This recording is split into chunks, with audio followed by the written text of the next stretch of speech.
Hey friends, Ms Gail here.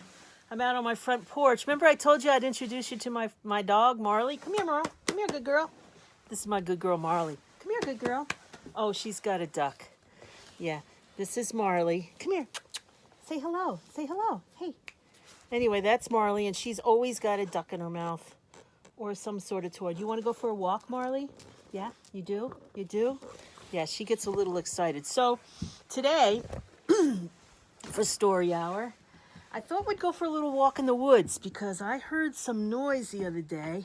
I thought it was ducks, actually, but I realized, I'm putting my shoes on right now, I realized it was frogs. So I'm going to show you a little patch of frog habitat that I found. And then when I came home and I looked some stuff up, I realized I found a batch of wood frog eggs. Here we are, we're heading out into this is up behind the house. And we're gonna walk through these fields, and there's Marley, she's waiting for me. And we're gonna go down into these woods.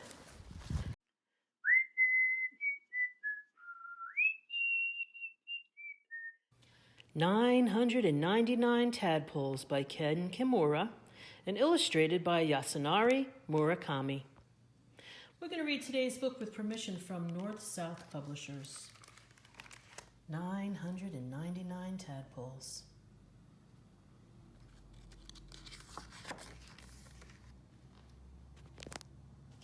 One warm spring day, 999 tadpoles were born. And although they were tiny, they were full of energy. Mother and Father Frog were very proud.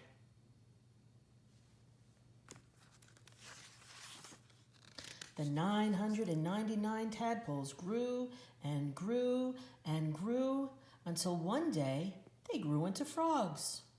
Well, now the pond was too small for them. "We can't move," called one. "We can't breathe," called another. "Don't push," called a third. "We have a situation here," said Father. "We'll have to move," said Mother.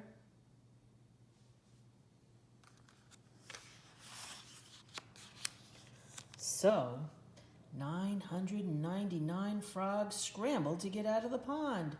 "Shh," said Mother. "The world is a dangerous place. You must be careful."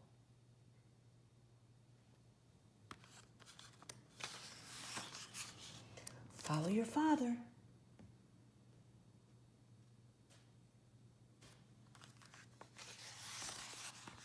So 999 frogs followed their father across the field, but no matter how far they went, all they saw was more grass. "When will we get there?" asked one. "I'm hungry," said another. "I'm tired," said a third.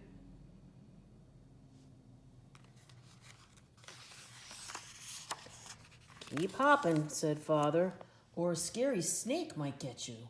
"What's a snake?" asked the frog children. "Well, a snake can eat a whole frog in just one swallow," said Father. "It has a very big mouth and a very long body."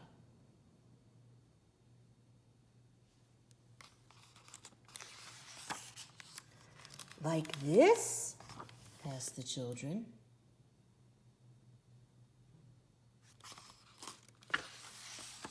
"Yes," said Father. The snake was sleeping peacefully. It must have just eaten. "Run for your lives," said Mother, "before the snake wakes up."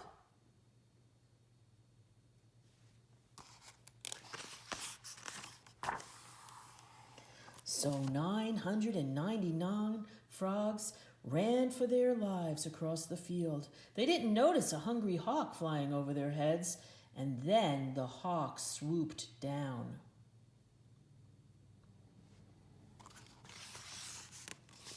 And grabbed Father. "Let me go," cried Father. "Not a chance," said the hawk, and rose into the sky.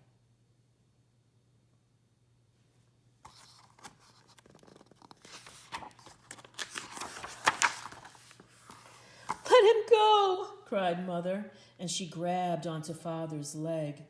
"Let them go!" cried 999 young frogs, and they grabbed on too.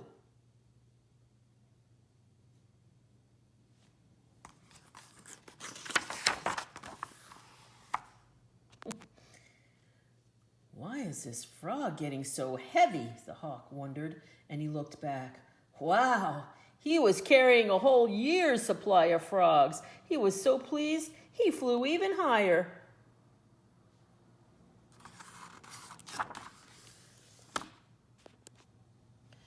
Well, the 999 young frogs loved it. "This is great," said one.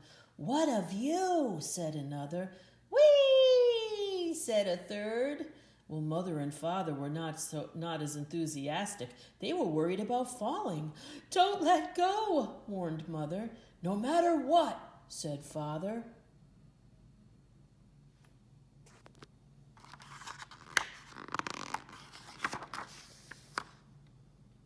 Well, the hawk flew on, and 999 frogs were getting restless. "I'm hungry," said one.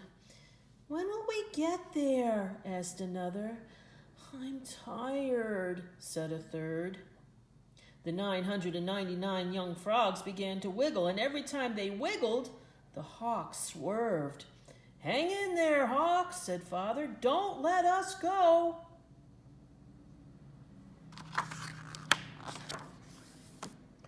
But the hawk couldn't hold on any longer. "Ah!" Father cried.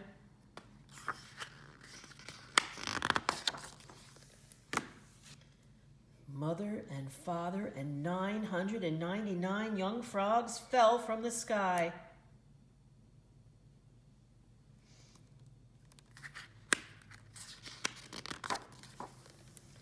Splash, splash, splash, splash, splash, splash, splash.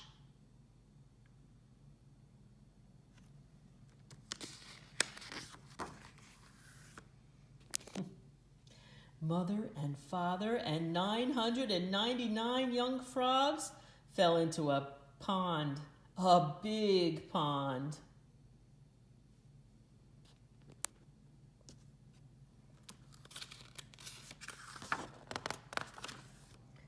"It's cool," said one. "It's wet," said another. "It's home," said a third.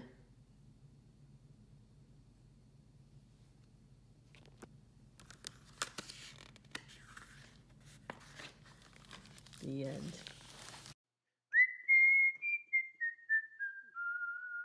All right, so we're coming up to this little pool that I found the other day, yesterday, and I don't hear the frogs today. No, sorry, I don't hear them. It might be too cold out. Let's go check out what's going on in this little pool.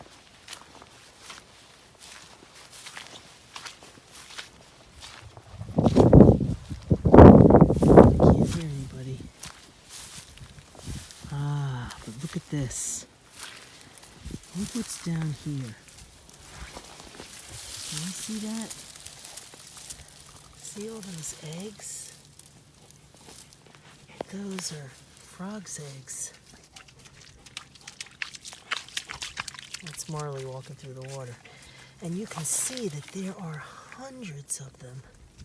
This morning when I came by, there was a thin layer of ice over everything, which is amazing that these things can actually survive in this little puddle. And what's happened is a bunch of different frogs. You can see the eggs are even a little bit different. There's different clusters, and what happens is a bunch of different frogs will lay their eggs and they all kind of slick up together and they hang out together. But there are hundreds of eggs here. Can you see them up close? You can see the little embryo inside. That's what's going to become the tadpole. And that is just a piece of magic right there. Piece of nature's magic.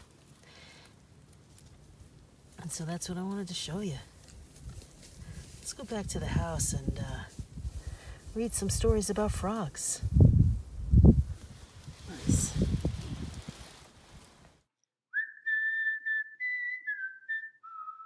Okay, so this next book is a nonfiction title, which means it's going to give you facts and information about a subject. And today, of course, we're reading and learning and walking around outside and learning about the life cycles of a frog.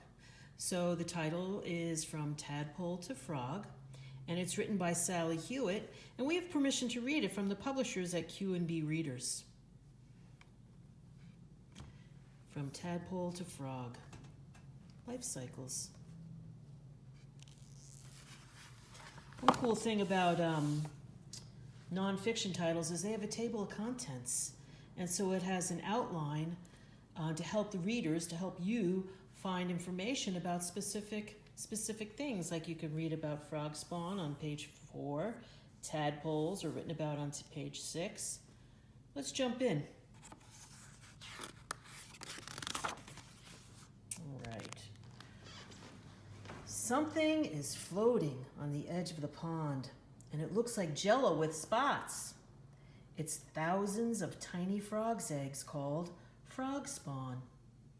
Well, 10 days go by, and the sun warms the frog spawn, and little black dots grow bigger and start changing shape.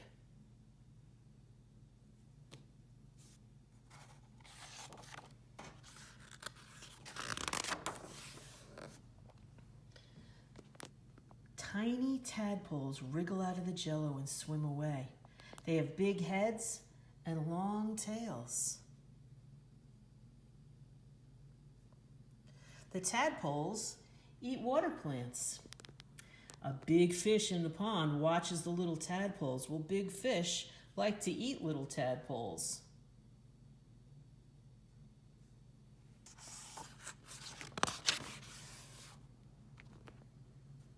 Young tadpoles stay underwater all the time.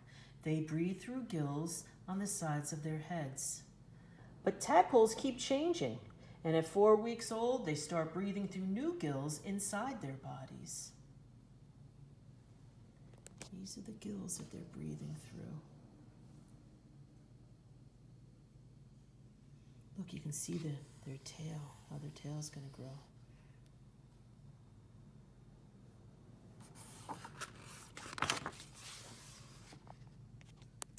Well, when they're 8 weeks old, tadpoles grow 2 back legs. And now the tadpoles swim to the surface to take gulps of air. And a few weeks later, the tadpoles grow front legs too. And then the tadpoles' tails slowly disappear. The tadpoles have become little frogs called froglets. They have long back legs for hopping and webbed feet for swimming.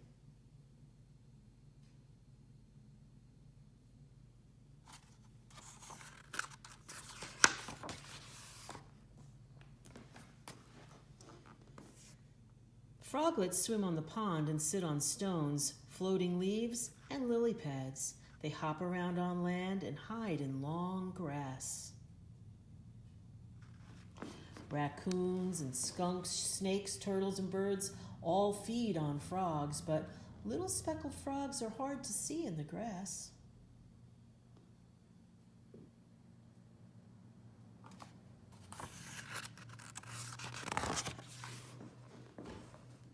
All summer, the little frogs eat and eat and eat and grow. There's plenty of food around, and in the fall, the leaves start to drop from the trees, and it begins to get colder, and there's not as much food for the young frogs now.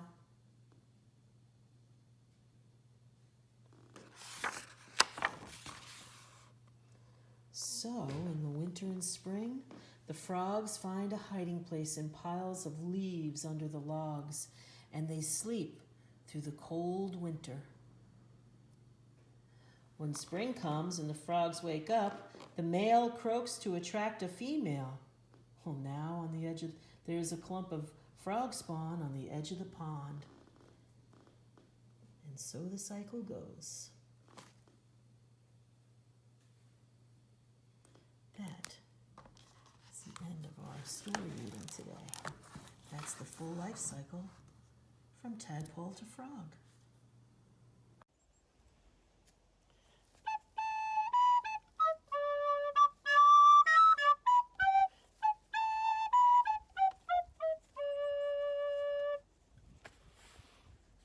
Happy spring.